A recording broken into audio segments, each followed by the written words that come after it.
ओम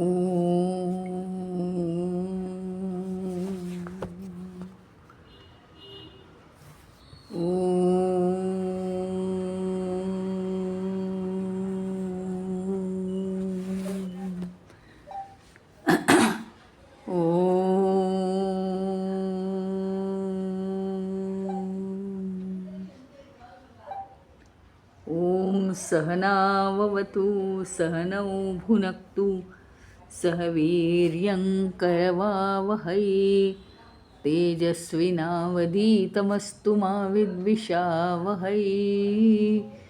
ओम शांति शांति शांतिः। अखंडमंडलाकारं व्याप्तं येन चराचरं तत्पदं दर्शितं येन तस्मै श्री गुरवे नमः।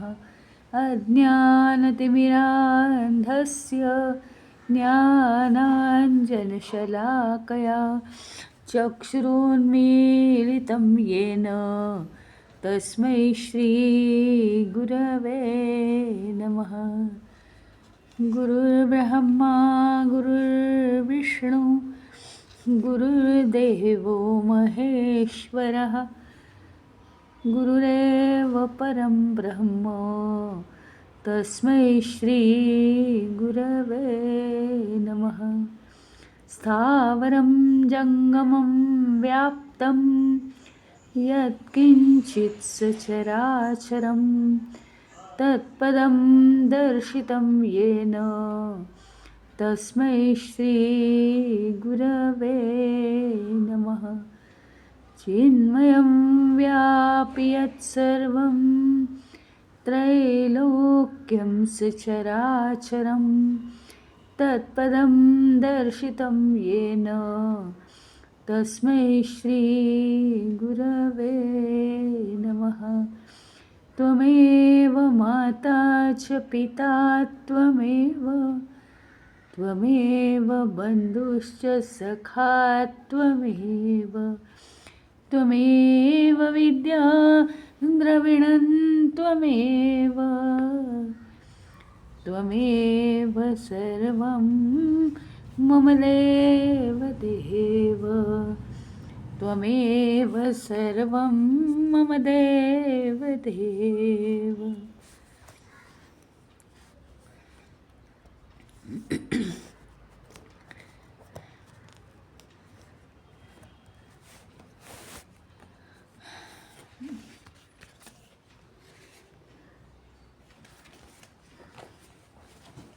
आता आपण काल बघितलं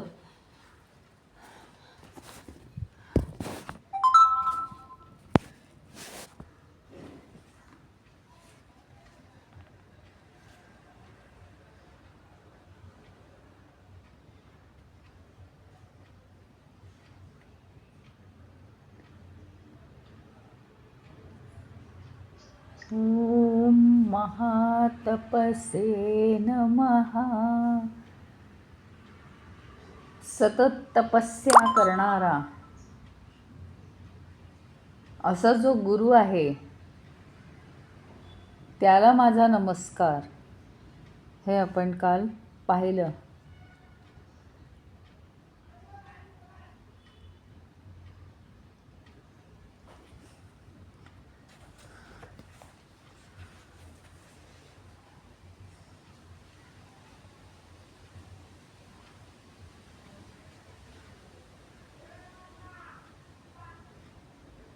ओम अहेतुक दया सिंधवे नमः। ओम अहेतुक दया सिंधवे नमः।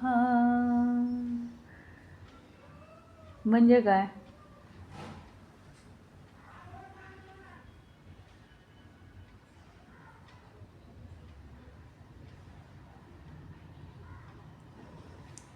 काय आहे माहिती का?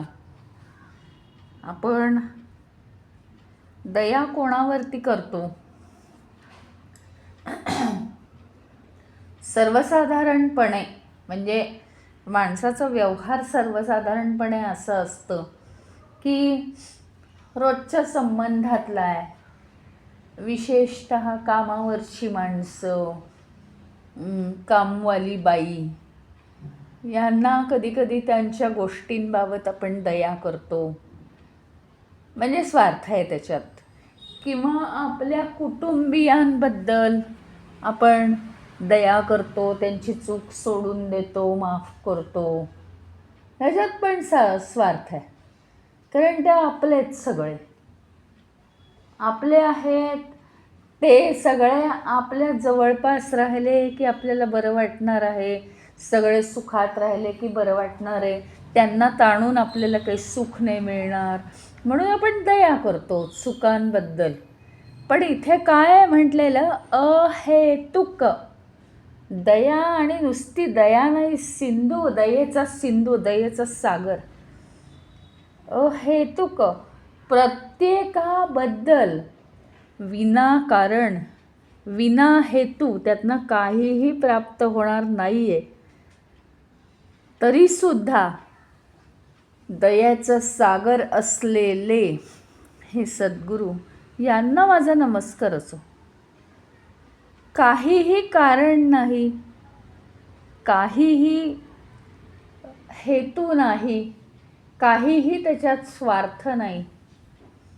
संपूर्ण विश्वाबद्दल ज्ञानेश्वर माऊलींना दया आली होती आणि त्यांनी पसायदान लिहिलं की नाही, हे असे वाईट आहेत हे लोक, म्हणून परमेश्वरा तू काही यांना वाऱ्यावर सोडणार आहेस का? त्यांच्यातला जो माणूस दुष्ट नाही आहे, तो जो दुष्टपणा आहे माणसातला, तो तू काढून टाक, त्यांना तू ज्ञान दे. ते सगळे पूर्णपणे गाफील आहेत. ही काय म्हणजे दया, त्यांच्या मनातून ही करुणा पाझरत होती ज्ञानेश्वर माऊलींच्या. संपूर्ण विश्वासाठी परमेश्वराला पसायदान म्हणजे प्रसाद मागून घेतलाय. काय प्रसाद मागावा त्यांनी? तर दुष्टांचा दुष्टपणा जाऊ दे, दुष्टांचा संहार करू नकोस तू, दुष्टांमधल्या दुष्टपणाचा संहार कर आणि त्यांना चांगलं जीवन जगू दे.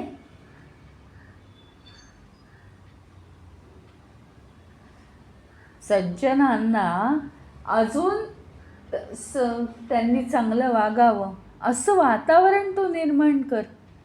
आणि शेवटी असं म्हटलंय, कोणाच्याच कोणत्याच इच्छा मागे राहू नयेत, नाहीतर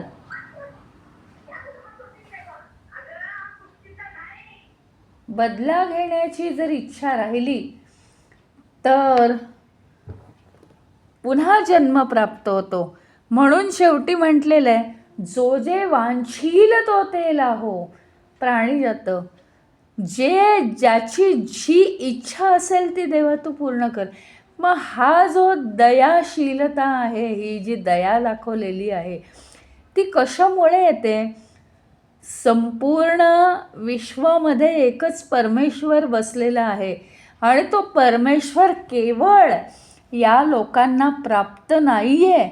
अज्ञानी आहेत हे लोक, परमेश्वर यांच्या हृदयात आहे, पण तो कसा मिळवायचा हे यांना कळत नाही. आणि कोणी सांगणं ते शक्य नाही, कारण ईश्वराची मायाच इतकी जबरदस्त आहे. मग काय करायचं? मग हे जे सहन करतायत दुःख, का तर केवळ या देहाला त्यांनी आपलं म्हटलेलं, मी म्हटलेलं देहाला, आणि म्हणून त्यांना सगळे हे ताप सहन करावे लागतात. तर कृपा करून त्यांना जर यातनं सोडवायचं असेल तर त्यांना तू ज्ञान दे. म्हणजे असं कळवळा येऊन गेला या जनतेबद्दल की त्यांना हे ज्ञान नाही आहे आणि म्हणून ते हे सुखदुःख सहन करतायत बिचारे. ज्याला म्हणतात अहेतुक दया. अहेतुक काय मिळणार होतं? विश्वातला कण कण कोण माणूस कुठे राहतो माहिती होतं का ज्ञानदेवांना? कधीच माहिती नव्हतं ना. पण तरीसुद्धा विश्वातले जे हे जीव आहेत, हे जे मानव आहेत, हे सगळं खूप सहन करतात, याचा त्यांना कळवळा आला. मानव जात, अखिल मानव जातीचं कळवळा आला आहे. याला म्हणतात अहेतुक. अहेतुक दया. त्याच्या मागे काही स्वार्थबुद्धी, काहीही हेतू नाही. केवळ हे असहाय्य आत्मे जे आहेत, असहाय्य जीवभावात अडकलेले जे लोक आहेत, त्यांचं दुःख काहीतरी कमी व्हावं म्हणून सगळ्या भूतमात्रांना ईश्वराकडे जाण्यासाठी प्रेरित करावं, असा हा गुरु दयेचा सागर असतो. निरपेक्ष, विनाकारण त्याच्या हृदयामध्ये करुणेच्या लाटा या विश्वाबद्दल उसळत असतात. महर्षी नारदांची सुद्धा गोष्ट आहे ना, तुम्हाला माहिती आहे, सत्यनारायण पुस्तकात आहे. महर्षी नारद काय म्हणतात, परमेश्वरा मला इतका आनंद झालाय, सतत तू माझी हाक ऐकलीस आणि मला तुझ्या भक्तीत रममाण करून ठेवलंयस. परंतु एकच कर ईश्वरा, मला हे सांग की हे सगळ्या दुःखी जनांकडे मला बघवत नाही आणि मी त्यांच्यामध्ये ही भक्ती उतरवू शकत नाही क्षणार्धात, कारण ते अज्ञानाने सगळे माखलेले आहेत. मग या पृथ्वीतलावरती संपूर्ण मानवजात जी दुःख भोगते आहे, त्याच्यासाठी असं कोणतं व्रत आहे? तेव्हा ब्रह्मदेवानी सांगितलं की सत्यनारायण हे एक महान व्रत आहे, जे केलं असता कायम मनाची, वास्तूची शुद्धी होत जाते, आजूबाजूचं वातावरण चांगलं होत जातं आणि म्हणून आपल्याला जमेल तेव्हा घरामध्ये, आपल्या वास्तूमध्ये सत्यनारायण करावं. हे केवळ नारदांच्या सांगण्यावरून ब्रह्मदेवानी सांगितलेलं व्रत आहे. सत्यनारायण व्रत हे परिपूर्ण व्रत आहे.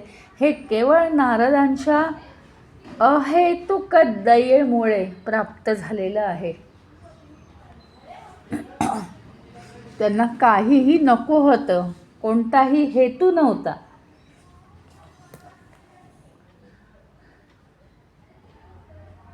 आणि ती दयासुद्धा कशी, तळमळ तळमळ करणाऱ्या अशा लाटा त्यांच्या मनामध्ये उसळत असतात, अशी ही दया. जणू काही तो दयेचा सागरच आहे. सिंधू म्हणजे सागर. अहेतुक दया सिंधवे नमः.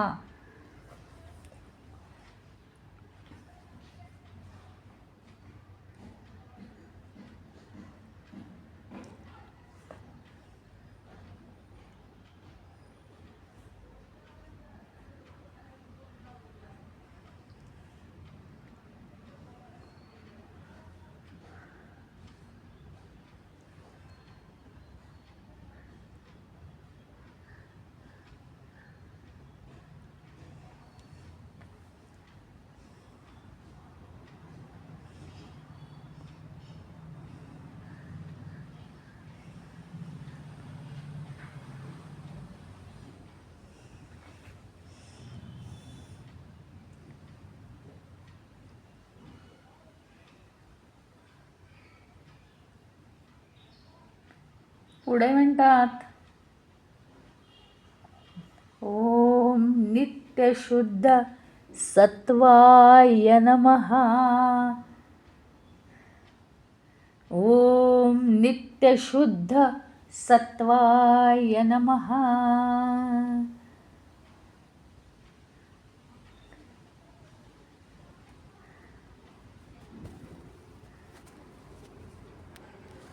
काय आहे?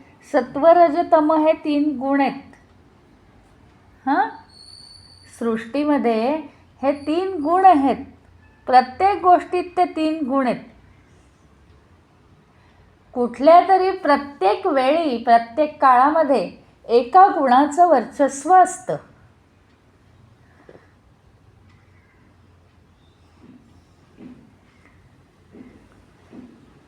आणि इतर 2 गुण असतात ते कमी प्रमाणात असतात. अशा रीतीने सारखं वातावरण बदलत असतं. कुठल्याही एका गुणामध्ये आपण राहू शकतो का? तर नाही.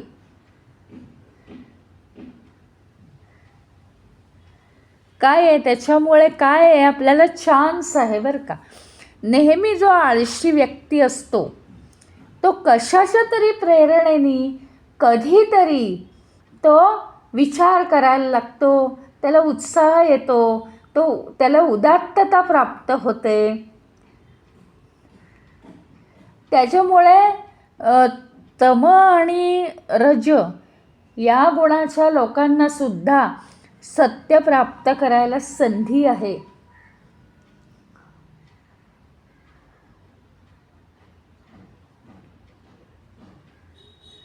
पण जवळ जाता येतं या 3 गुणांच्या साह्याने. आपले गुण सत्वामध्ये ट्रान्सफर करून त्याच्या जवळ जाता येतं, परंतु आपल्याला सत्यामध्ये स्थिर होता येत नाही गुणांमध्ये असल्यामुळे. नित्यशुद्ध सत्वाय नमः. आधी सत्वगुणामध्ये आपण स्थापन झालं पाहिजे आणि मग आपल्याला नित्य शुद्धता प्राप्त होईल.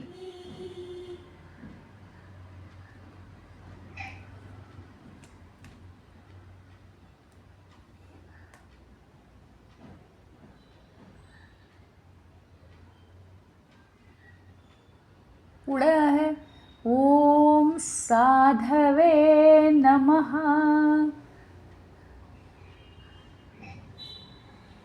म्हणजे काय? ओम साधवे नमः. साधवे नमः. साधू याचा अर्थ इथे संन्यासी नाही. तुम्हाला माहिती आहे, साधू या संस्कृत शब्दाचा अर्थ आहे छान, उत्तम.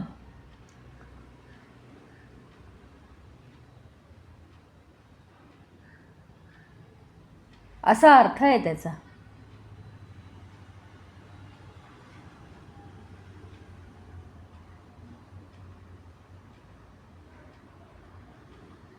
आता साधवे याचा अर्थ काय? तर प्रत्येकाशी जो साधू असतो, साधू म्हणजे प्रत्येकाशी शुद्धतेने वागतो, चांगल्या प्रकारे राहतो, सगळ्यांशी तो चांगलाच राहतो, कधीही तो कुणाचाही वाईट विचार करत नाही. त्याला म्हणतात ओम साधवे नमः. सतत इतरांचं काम पूर्ण करण्यात तो मग्न असतो. दुसऱ्याबद्दल त्याला वाईट विचार येतच नाहीत, त्याला साधू म्हणायचं. प्रेम, दया, करुणा या गोष्टी ज्याच्याकडे असतात, जो सरळ सरळ विचार करतो त्याला साधू म्हणायचं. आणि म्हणून म्हटलेलं आहे ओम साधवे नमः.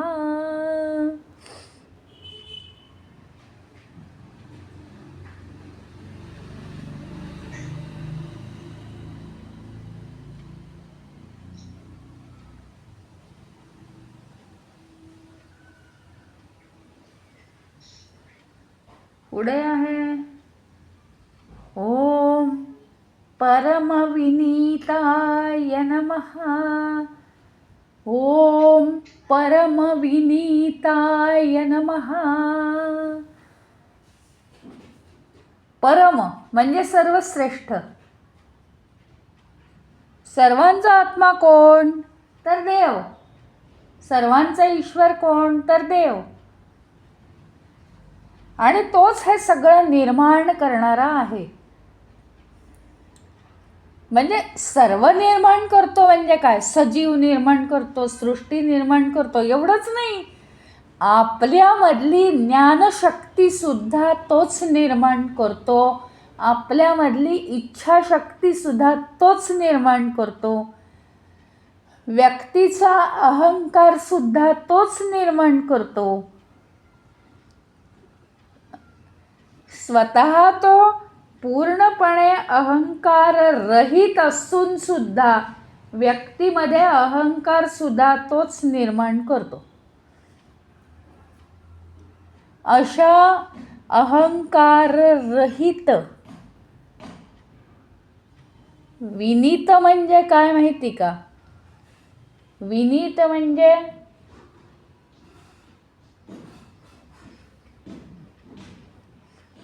विनीत याचा अर्थ नम्र, अहंकार रहित. म्हणजे दुसऱ्यामध्ये तो अहंकार निर्माण करू शकतो, तो स्वतःमध्ये अहंकार निर्माण नाही का करू शकणार? करू शकेलच ना, पण तो करत नाही, कारण त्याचा संयम असतो. असा ईश्वर, असा परमात्मा, असा सद्गुरू, ज्याने तो विनीत भाव स्वतःमध्ये आणलेला आहे, असा सद्गुरू किंवा असा परमात्मा, त्याला माझं वंदन.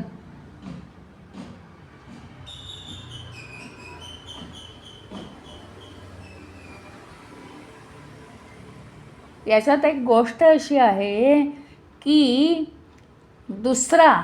दुसऱ्यामध्ये अहंकार निर्माण करून त्याच्याकडून तो ही सृष्टी चालवतो. अहंकार निर्माण झाला की त्या अहंकाराने प्रेरित होऊन मनुष्य कार्य करतो.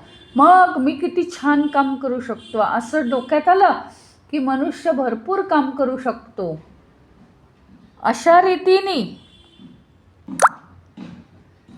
दुसऱ्यांमध्ये अहंकार निर्माण करायचा, पण स्वतःमध्ये तो अहंकार नाही निर्माण होऊ द्यायचा.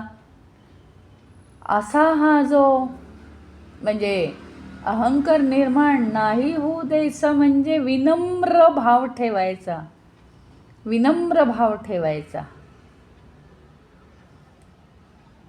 अहंकार निर्माण न होता जीवन जगण्यासाठी प्रेरित होऊन राहणं हे सगळ्यात कठीण काम आहे.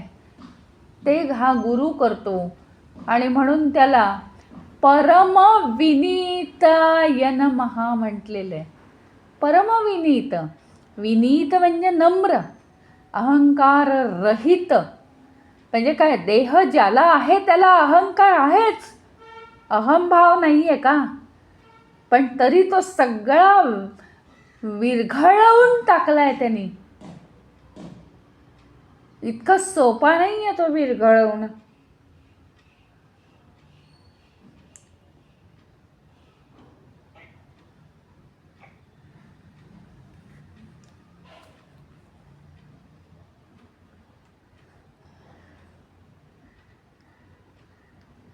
खरं तर हा जो आत्मकेंद्रित भाव आहे किंवा अहंकार वृत्ती आहे, ही सगळ्यात अडचणीची वृत्ती आहे आपल्या जीवनासाठी, जीवनात यश मिळवण्यासाठी सगळ्यात मोठी अडचण आहे.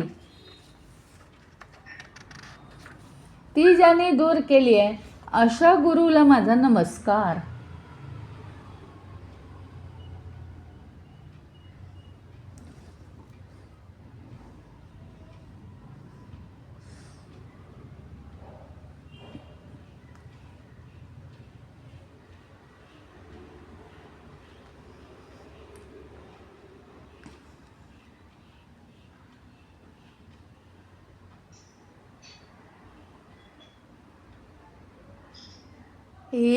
ओम मेरु पर्वत उपमाय नमः. ओम मेरु पर्वत उपमाय नमः म्हणजे काय? हिमालयाची 5 शिखरं आहेत, त्यातलं सगळ्यात पवित्र काय शिखर? तर मेरू पर्वत. हिंदू, जैन, बौद्ध लोक, देव आणि स्वर्गीय लोक यांचं निवासस्थान म्हणजे मेरू पर्वत. इतका श्रेष्ठ आहे तो मेरू पर्वत. भौतिक आणि आध्यात्मिक केंद्र आहे ते. आणि खूप सगळी मंदिरं आहेत मेरू पर्वतावर.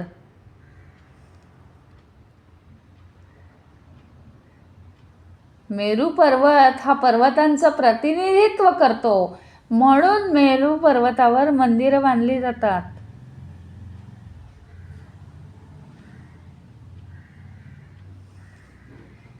माळ्यातला मुख्य मणी त्याला मेरूमणी म्हणतात.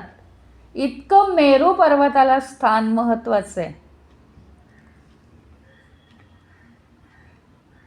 म्हणजे मेरू पर्वताची उपमा का देतात याला, गुरुला किंवा त्या आत्मतत्वाला मेरू पर्वताची उपमा का देतात? कारण मेरू पर्वत सगळ्यात श्रेष्ठ आहे.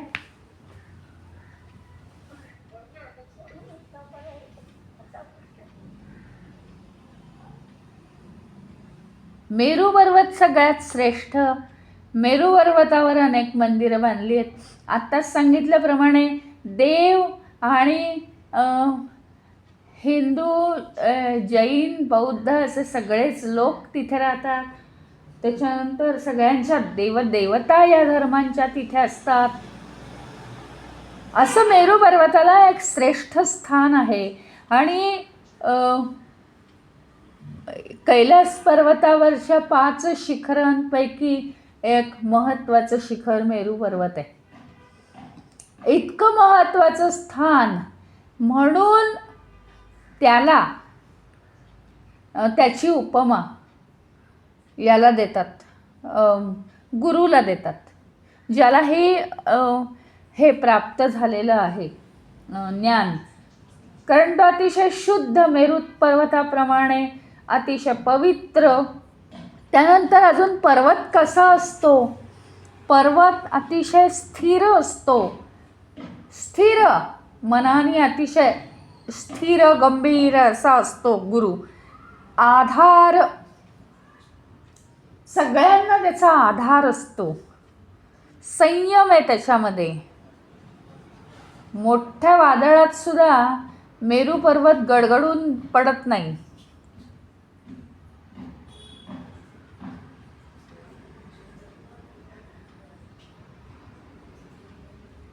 अशा रीतीने तर मेरू पर्वताची उपमा गुरुला दिलेली आहे. म्हणून म्हटलंय की ओम मेरू पर्वत उपमाय नमः.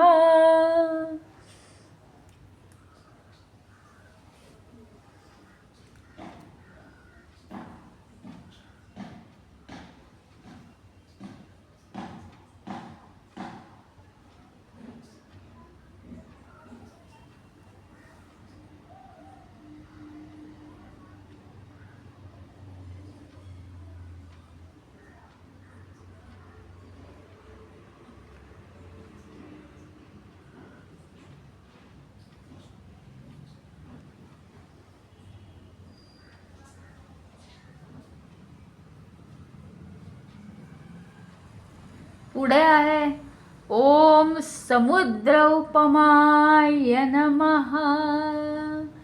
आता बघा, पर्वताची उंची, अफाट उंची आहे पर्वताला. पर्वताला उंची अफाट आहे. त्याचप्रमाणे तो शुद्ध, पवित्र, स्थिर, वादळातही स्थिर राहणारा, म्हणजे जीवनाच्या अडीअडचणीत, सुखदुःखांमध्ये स्थिर राहणारा असा सद्गुरू असतो. पर्वताचे सगळे गुण त्याला ज्याप्रमाणे आहेत, शिवाय तो सगळ्यांचा आधार आहे. आणि त्याचप्रमाणे त्याचा संयमही आहे, स्थिरता आहे पर्वताप्रमाणे. तो अचल आहे पर्वत. त्याप्रमाणे सगळे गुरुचे गुण आहेत. म्हणून त्याला आपण मेरू पर्वताची उपमा दिली. आता इथे आपण समुद्राची उपमा देतोय. त्याचं कारण म्हणजे हे सांगण्यातला उद्देश असा आहे की कितीही मोठमोठाल्या या सृष्टीमधल्या किंवा या पृथ्वीवरच्या अतिशय उपमा ज्याची ज्याला उपमा देता येत नाही अशा मोठमोठाले महासागर म्हणा, मोठमोठाले पर्वत, हिमालय पर्वत, अशा ज्या विभूती आहेत ईश्वराच्या, यांची जरी उपमा दिली तरी गुरुला ती कमी पडते, तरी परमात्म्याला ती कमीच पडते, असं सांगायचा उद्देश आहे. म्हणजे या उपमा देऊन देऊन देऊन देऊन शेवटी आम्ही थकून जातो. पण काहीतरी तर एक आमच्या डोळ्यासमोर यायला पाहिजे आणि काहीतरी आम्हाला वाटतंय मनातून फार मोठं प्रेम, म्हणून आम्ही ही नावं गुरुला देण्याचा प्रयत्न करतो. पण ह्याच्या कित्येक पटींनी महान गुरु आहे, कित्येक पटींनी. आता इथे त्याला समुद्राची उपमा दिलेली आहे. समुद्राची उपमा. ओम समुद्र उपमाय नमः. पर्वताची उंची आहे, स्थिरता आहे, पण समुद्राची खोली सुद्धा आहे. समुद्राची खोली मोजायला गेलं तर ती मिळते का? अथांग खोली आहे, ज्याचा थांग लागत नाही. समुद्राची विशालता ही एवढी आहे, हजारो मैल विशालता आहे, हजारो नद्या वाहतात त्याच्यामध्ये, हजारो लाखो लिटर पाणी वाहतं, हजारो लाखो लिटर पाण्याची वाफ होते, बाष्पीभवन होतं. आणि तरीच समुद्राची पातळी उन्हाळ्यात कमी झालेली तुम्हाला दिसतेय का? नद्या आटतात, समुद्र आटलेला कधी पाहिला आहे का तुम्ही? कधीच नाही. त्याची पातळी तशीच राहते.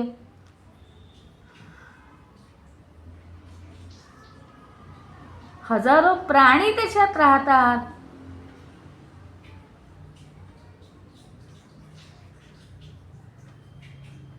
हजारो लाटा उठतात, तरी सगळ्याचं स्वरूप शेवटी काय आहे? एकच आहे ना. केवढीही विशालता.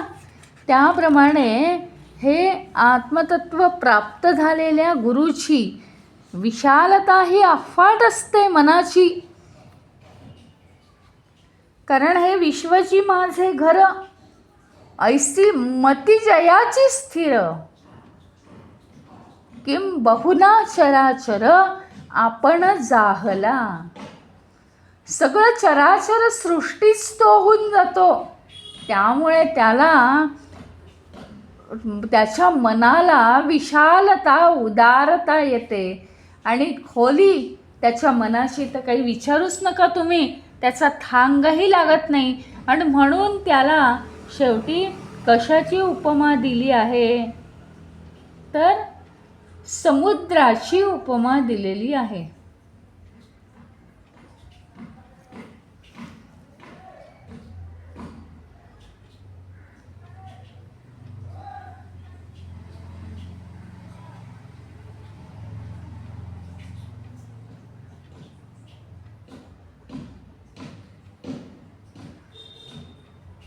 नुसतं समुद्राच्या किनाऱ्यावर जरी गेलो आपण तरी आपल्याला इतका आनंद होऊन जातो, माहिती आहे?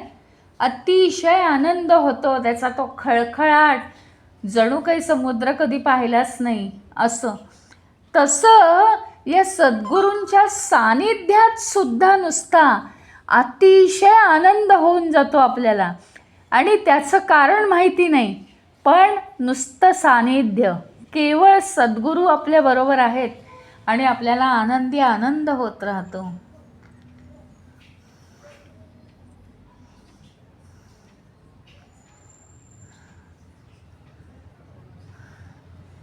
जेव्हा आपण त्यांच्या विचारांच्या खोल जायला लागतो, ज्याप्रमाणे समुद्रात तळाशी गेले आणि हे शास्त्र आहे ना, हे शास्त्र सगळं हे झालेलं आहे, म्हणजे खूप डेव्हलप झालेलं आहे. समुद्राच्या तळाशी जाऊन मोती आणणं आणि त्याच्यावर उपजीविका करणं, ते मोती विकणं वगैरे, हे शास्त्र खूपच डेव्हलप झालं आहे.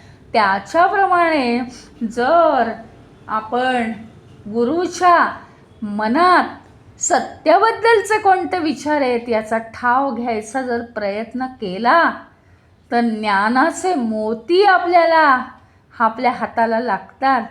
आणि मग मात्र त्या आनंदातून आपण कधीही बाहेर येत नाही.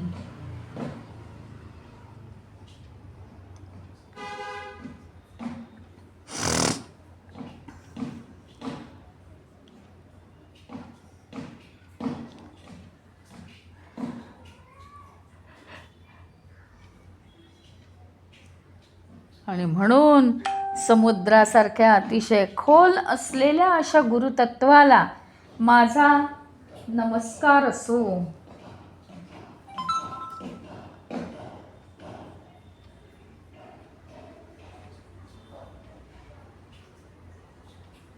ओम ब्रह्मयुगयुक्तात्मने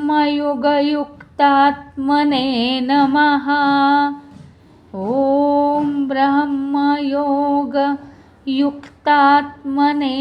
नमः.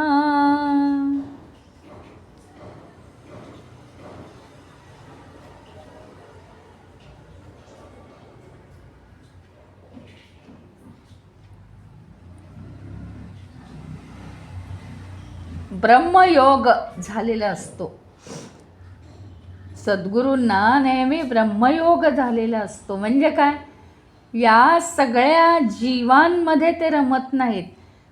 प्राणी, पक्षी, किडे, कीटक, मानव, व्यक्ती, व्यक्तींच्या प्रकृती, या सगळ्या सृष्टींमध्ये ते रमत नाहीत.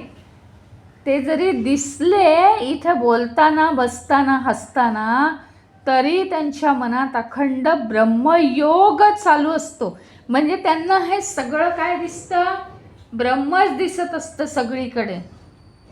त्यामुळे त्यांचं मन स्थिर असतं आणि त्यांना ते अतिशय स्वाभाविकपणे, अतिशय सहजतेने ते ब्रह्म बघण्याची लीलया ते ब्रह्म पाहू शकतात.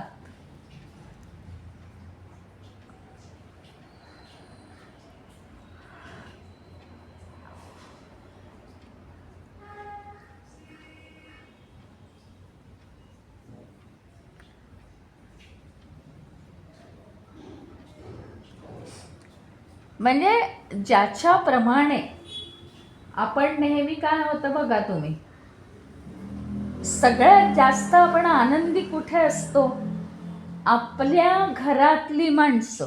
म्हणजे आपल्या घरात आणि आपल्या कुटुंबातल्या माणसांबरोबर आपण आनंदी असतो, आहे की नाही. आपण त्याच्या पलीकडचा आनंद कधी पाहिला आहे का, तो या सद्गुरूंनी पाहिलेला असतो. त्याच्या पलीकडचा आनंद म्हणजे काय, तर हे ब्रह्मपद जे आहे, हे जे ब्रह्मपद आहे, हा ब्रह्मयोग जो आहे, म्हणजेच परमात्म तत्व जे आपण प्राप्त केलेलं आहे गुरूंनी, ते म्हणजे आपलं घर त्याला वाटतं. आणि तिथे तर नुसताच अफाट आनंद असतो. सगळ्यात सुखदायक ठिकाण ते आहे, याचा तो अनुभव घेतो. आणि म्हणून ब्रह्मयोगातच तो नेहमी युक्त असतो. अशा सद्गुरूला माझा प्रणाम.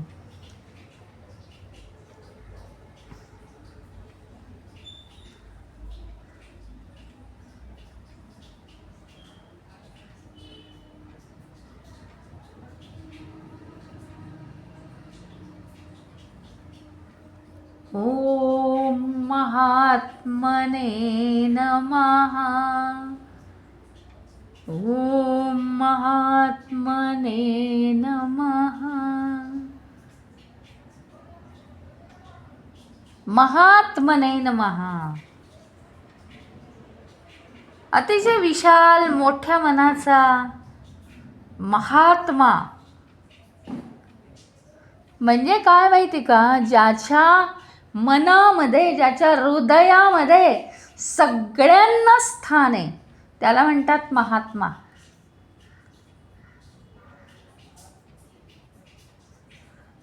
संपूर्ण विश्वाला जो आपलं कुटुंब मानतो, त्याला ज्ञानेश्वर माऊली महात्मा म्हणतात.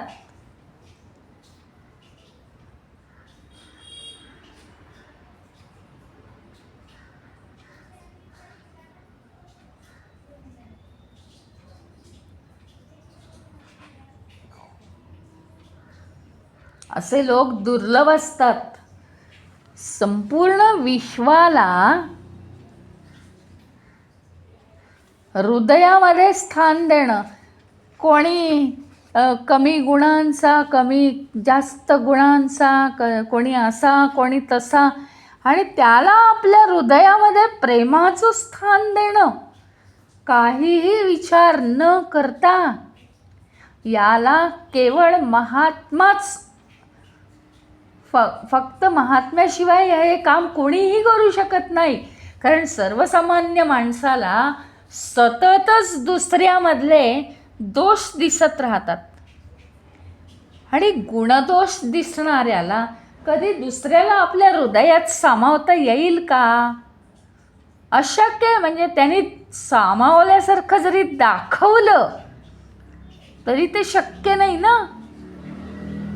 याचं एक सुंदर उदाहरण म्हणजे आई किंवा वडील असतात ना. आत्ताची गोष्ट नाही, आत्ता तर 1-1, 2-2च मुलं असतात, 1-1च असतात किंबहुना. पण पूर्वी 5 मुलं, 7 मुलं, 9 मुलं, पण सगळ्या मुलांना त्यांच्या हृदयात स्थान होतं की नाही? जरी ते पाहू शकत नसले, मोठी फॅमिली आहे म्हणून, तरी त्यांच्या हृदयात सगळ्या मुलांना प्रेमाचं स्थान होतं. आता ही तर त्यांची मुलंच. याप्रमाणे म्हणजे कधी कोणी कमी नाही, कोणी जास्त नाही. तो मोठा आहे म्हणून त्याच्याकडे आता दुर्लक्ष करायचं असं नाही. त्याच्याकडे दुर्लक्ष केल्यासारखं दाखवून लांबून दुरून प्रेम असायचं आईवडिलांचं. सगळ्यांवर समान प्रेम, पण प्रेम केलेलं दाखवायचं नाही, कारण तो मोठा आहे आणि हा लहान आहे, एवढाच.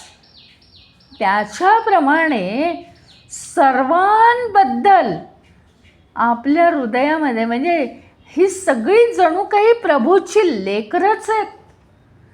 संपूर्ण विश्वामध्ये असलेले हे जे सगळे मानव जात आहे, ही सगळी प्रभूची लेकरच झाली ना.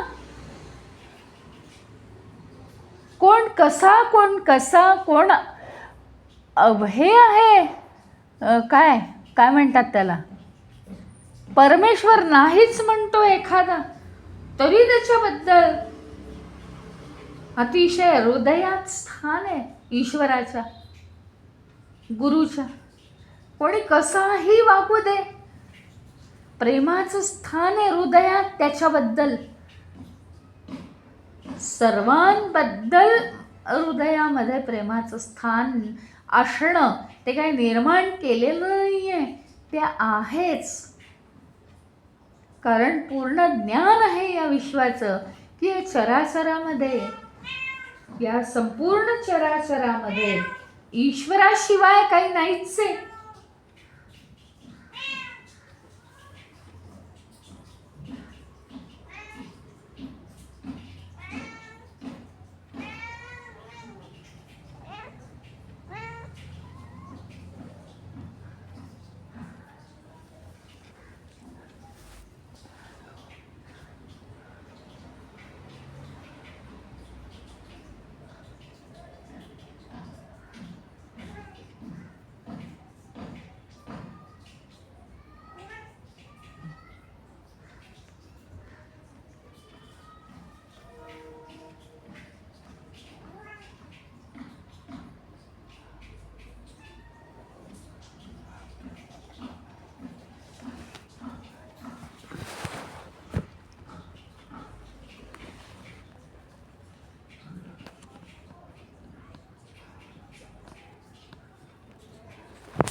आणि म्हणून त्याला म्हटलेलं आहे,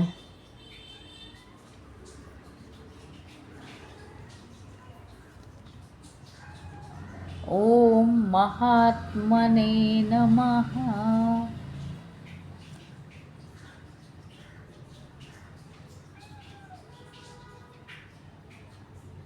पुढे आहे ओम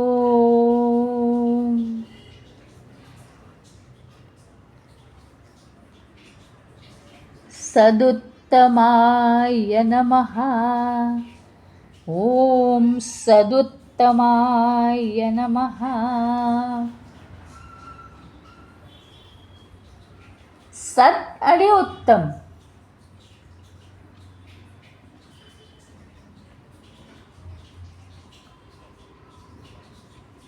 सत म्हणजे सज्जन आणि उत्तम म्हणजे चांगला.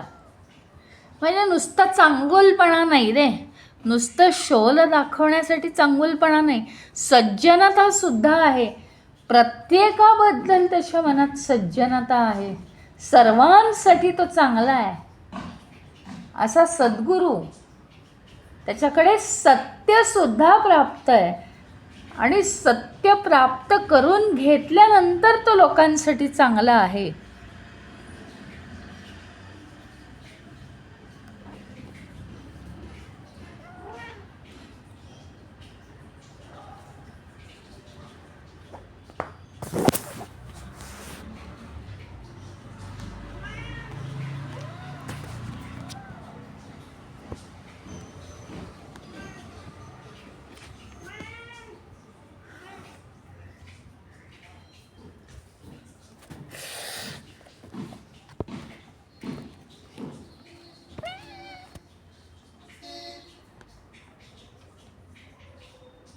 त्यामुळे सद्गुरू हा सर्वश्रेष्ठ असतो. सत्य जाणतो आणि तरीही तो सर्वश्रेष्ठ असतो. नाहीतर आपल्याला थोडंफार काही बौद्धिक जाणलं की हे सर्वश्रेष्ठ असतात असं नाही आहे. म्हणजे अहंकाराने युक्त असे सर्वश्रेष्ठ नाही आहेत.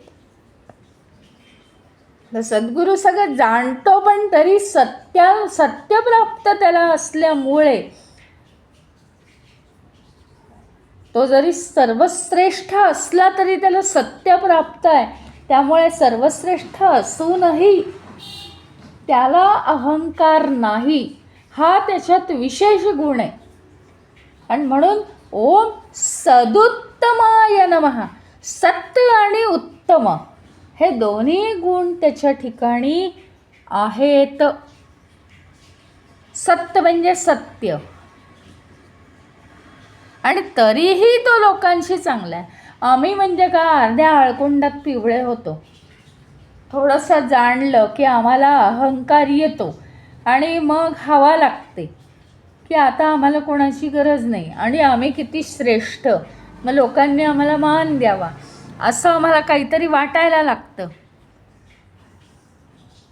आमचे पाय जमिनीला टेकेन असे होतात. या सद्गुरूंनी काय हेही केलेलं असतं, सत्यही प्राप्त केलेलं असतं आणि शिवाय तरीसुद्धा तो सर्व लोकांशी अतिशय चांगला वागतो, उत्तम असतो तो.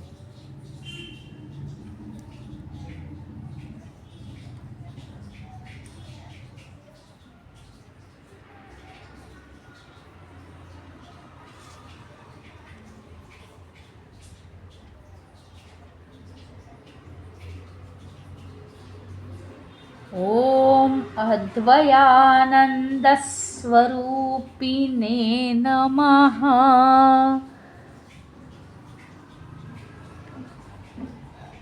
ओम अद्वयानंद स्वरूपिणे नमः. म्हणजे काय? अद्वयानंद, अद्वय, द्वय म्हणजे दुसरा, अद्वय म्हणजे दुसरा नाही, दुसरा जगात दुसरा असा आनंद नाही, असा आनंद प्राप्त केलेलं जे स्वरूप आहे ते म्हणजे सद्गुरू आणि त्याला माझा नमस्कार असो. म्हणजे काय काय आहे या दुनियेत, काय काय आहे, आपल्याला काय काय प्राप्त होऊ शकतं या दुनियेमध्ये? तर धनसंपत्ती आहे, यश कीर्ती आहे, मान अपमान आहे, हे सगळं आहे.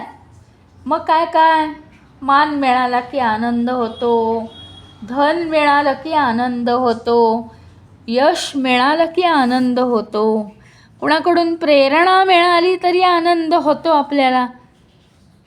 पण काय आहे माहिती का, हा आनंद आम्हाला सगळ्यांनाच होतो, त्यात काही विशेष नाही आहे. हा एकासारखा दुसरा आनंद आहे. मला आज काहीतरी प्राप्त झालं म्हणून आनंद होतोय, उद्या कोणीतरी माझी बहीण आली, माझा भाऊ आला म्हणून मला आनंद होतोय, भेटायला आले म्हणून. म्हणजे परवा काहीतरी मला पुरस्कार मिळाला म्हणून आनंद होतोय. हे सगळे आनंद एकसारखेच झाले. ते आनंद सगळे निर्माण होणारे आणि नाश पावणारे आहेत. परंतु एक आनंद विनाकारण होणारा आनंद आहे. तो जो आनंद आहे त्याला दुसरी तोड नाही या जगामध्ये. आणि म्हणून असा जो आनंद आहे तसा दुसरा नाही, म्हणून त्याला अद्वय म्हटलेलं आहे. आणि हा अद्वय आनंद ज्याच्याजवळ आहे असा अद्वय आनंद स्वरूप सद्गुरू, त्याला माझा नमस्कार असो. ओम अद्वयानंद स्वरूपाय नमः. अद्वैत आनंद म्हणजेच अद्वय आनंद. अद्वैत म्हणजे काहीतरी काय जय पराजय यातला जय मिळाला तर मला आनंद होतो, हा द्वैतातला आनंद आहे. अद्वैत, अद्वैत म्हणजे जिथे द्वंद्व नाही आहे, दोन गोष्टी नाही आहेत तरी मला आनंद होतो आहे. तर दोन गोष्टींपैकी एक मिळालं म्हणून नाही, तो नुसताच आनंद होतो आहे, ते अद्वैत. आणि अद्वय म्हणजे दुसरा असा जगात कोणताही नाही. दोन्हीचा अर्थ एकच, की असा परमानंद ज्याच्या ठिकाणी कायमचा आहे अशा सद्गुरूला माझा नमस्कार.